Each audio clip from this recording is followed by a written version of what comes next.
रानी अभी सफाई कर रही थी कि उसकी नजर नीचे जमीन पर पड़ी हुई सोने की अंगूठी पर पड़ती है। रानी चिड़िया आज सवेरे ही काम से घर वापस आ गई थी। मम्मा, क्या बात है, आज आप सवेरे ही काम से घर वापस आ गई? हाँ लाली बेटा, दरअसल बात ये है कि मालकिन दूसरे जंगल चली गई है, इसीलिए उन्होंने मुझे काम से निकाल दिया और मेरी पगार के जो पैसे बनते थे उन्होंने आज मुझे वो दे दिए। उसमें से मैं तुम्हारे लिए ये फल लाई हूँ, अब जल्दी से ये फल खा लो। मम्मा, अभी तो हम ये फल खा ले, मगर आगे से हमारा गुजारा कैसे चलेगा? हाँ मम्मा, भाई ठीक कह रहा है, आपकी इसी पगार से तो घर का सारा खर्चा चलता था। अपने बच्चों को परेशान देखकर रानी चिड़िया उन्हें दिलासा देते हुए कहती है, मेरे बच्चों, आप दोनों चिंता ना करें, ऊपर वाले ने एक रास्ता बंद किया है तो दूसरा खोल ही देगा। मैं सुबह होते ही काम की तलाश में निकल जाऊंगी और मुझे ये विश्वास है कि मुझे कहीं ना कहीं काम जरूर मिल जाएगा। रात हो जाती है। रानी चिड़िया के दोनों बच्चे तो सो चुके थे, मगर रानी चिड़िया को अभी तक नींद नहीं आ रही थी। बच्चों से तो मैंने कह दिया कि मुझे सुबह कहीं ना कहीं काम मिल ही जाएगा, मगर अब मैं क्या करूं? मुझे गरीब को कौन काम देगा? और अगर मुझे कहीं काम ना मिला तो मैं अपने बच्चों को क्या खिलाऊंगी? इसी परेशानी में रानी की रात गुजर जाती है और सुबह हो जाती है। बच्चों, आप स्कूल के लिए तैयार हो जाओ, इसके बाद मुझे काम ढूंढने भी जाना है। रानी अभी बच्चों से इतना कहती ही है कि वहाँ पर चमकीली तोती आ जाती है। चमकीली को अपने घर में देखकर रानी तो हैरान रह जाती है, क्योंकि चमकीली जंगल की सबसे अमीर तोती थी। चमकीली जी, आज मुझे गरीब के पास कैसे आना हुआ? रानी, मैंने सुना है सेठ कबूतर ये जंगल छोड़कर जा चुके हैं, जिनके यहाँ तुम काम करती थी। मुझे भी एक काम वाले की जरूरत है और तुमसे अच्छी काम वाली तो मिल ही नहीं सकती। क्या तुम मेरे घर पर काम करोगी? हाँ हाँ चमकीली जी, क्यों नहीं, मैं आपके घर काम जरूर करूँगी, बल्कि ये आपका मुझ पर एहसान होगा। तो फिर ठीक है, कल से तुम काम पर आ जाना। दूसरे ही दिन रानी चिड़िया चमकीली तोती के घर पहुंच जाती है और चमकीली तोती इसे घर का सारा काम समझा देती है। रानी चिड़िया को चमकीली के घर काम करते हुए कुछ समय गुजर जाता है। एक दिन चमकीली को कहीं जाना था, वो तैयार होती है और रानी चिड़िया से कहती है, रानी, मैं अपनी सहेली की शादी में जा रही हूँ और देर से लौटूंगी, इसीलिए तुम काम करके फ्रिज में जो खाना रखा है वो अपने बच्चों के लिए लेकर जाना।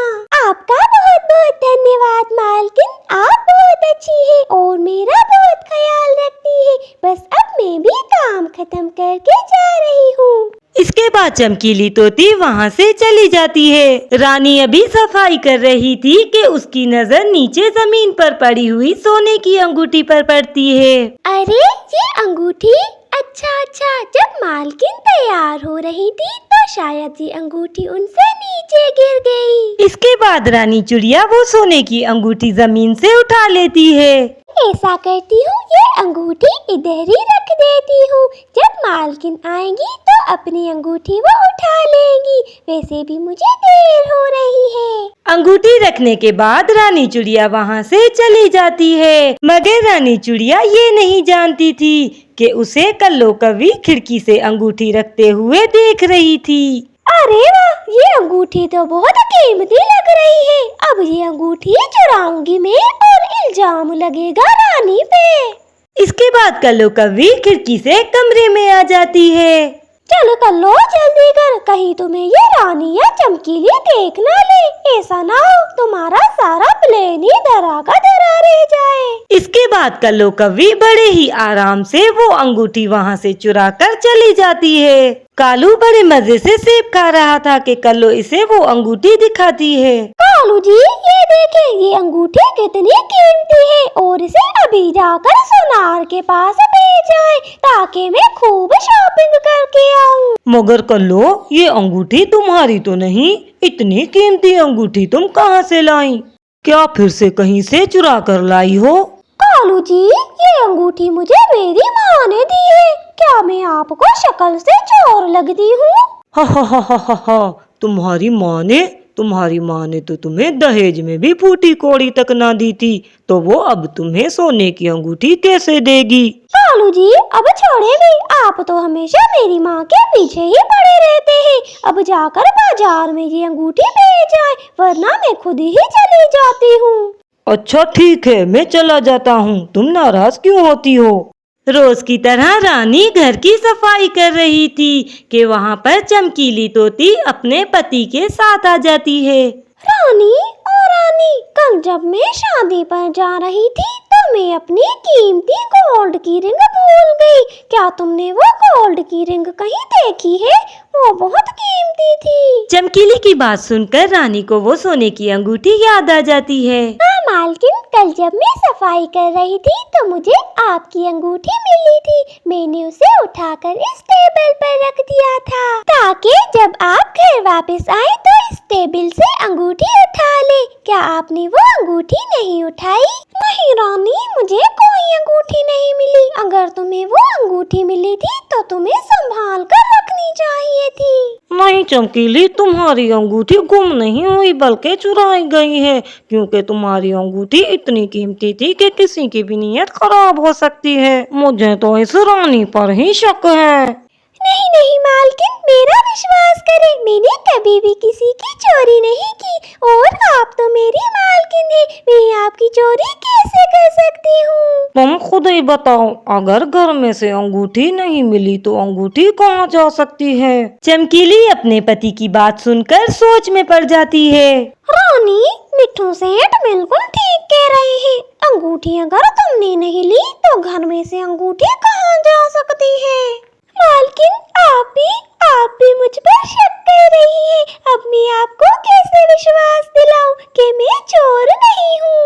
मैं भूखी तो मर सकती हूँ मगर कभी चोरी नहीं कर सकती। चलो, अब बहुत हो गया नाटक तुम्हारा। अब अपना बोरियां बिस्तर बांधो और यहाँ से निकलो, और इस माँ की पगार भी तुम्हें नहीं मिलेगी।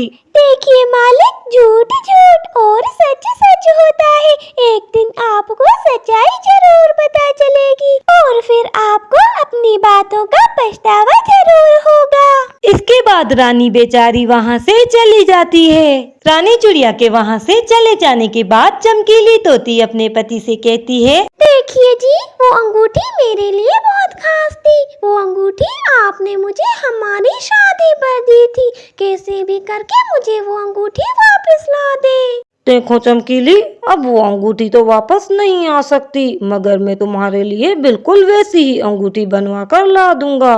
देखो कबूतर, मुझे ये सब अंगूठियाँ नहीं चाहिए। मुझे कोई अच्छी सी अंगूठी दिखाओ। मुझे मेरी पत्नी के लिए बहुत ही सुंदर सी अंगूठी चाहिए। देखिए मिट्ठू सेठ, एक अंगूठी है मेरे पास जो आपको जरूर पसंद आएगी। वो अभी अभी ही मेरी शॉप पर आई है। इसके बाद वो अंगूठी निकाल कर कबूतर मिट्ठू सेठ को दिखाता है। अंगूठी देखते ही मिट्ठू सेठ अपनी पत्नी की अंगूठी पहचान जाता है। अरे कबूतर, ये अंगूठी तुम्हारे पास कहाँ से आई? मिट्ठू सेठ, ये अंगूठी अभी अभी एक कौवा बेच कर गया है मुझे। क्यों, क्या हुआ मिट्ठू सेठ? सब खैरियत तो है? नहीं, कोई बात नहीं, बस तुम इस अंगूठी की कीमत बताओ।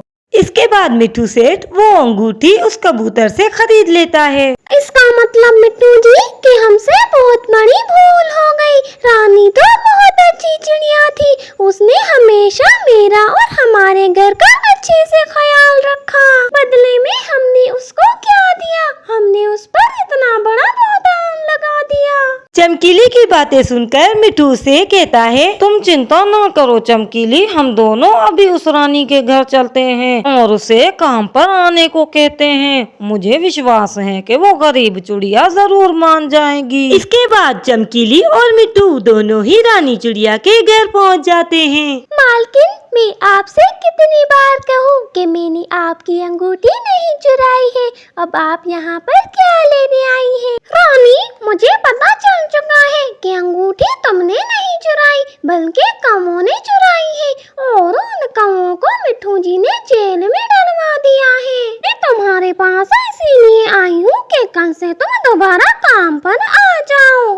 मालकिन, मैं जानती थी कि एक दिन आपको सच जरूर पता चल जाएगा, मगर मैं अब उस घर में वापस नहीं जाऊंगी जहाँ पर मेरी कदर ना हो। मालकिन, आपको क्या लगता है कि गरीब पक्षी की कोई इज्जत नहीं होती और जब दिल चाहे उसकी बेइज्जती कर दो और जब दिल चाहे उससे माफी मांगने आ जाओ। मगर मालकिन, इतना सब कुछ होने के बाद अगर आप समझती हैं कि मैं उस घर में वापस चलूंगी तो ये आपकी भूल है। यूं रानी चिड़िया उन दोनों के साथ जाने के लिए साफ इनकार कर देती है। यूं चमकीली ने एक गलतफहमी में आकर अपनी इतनी वफादार नौकर खो दी थी।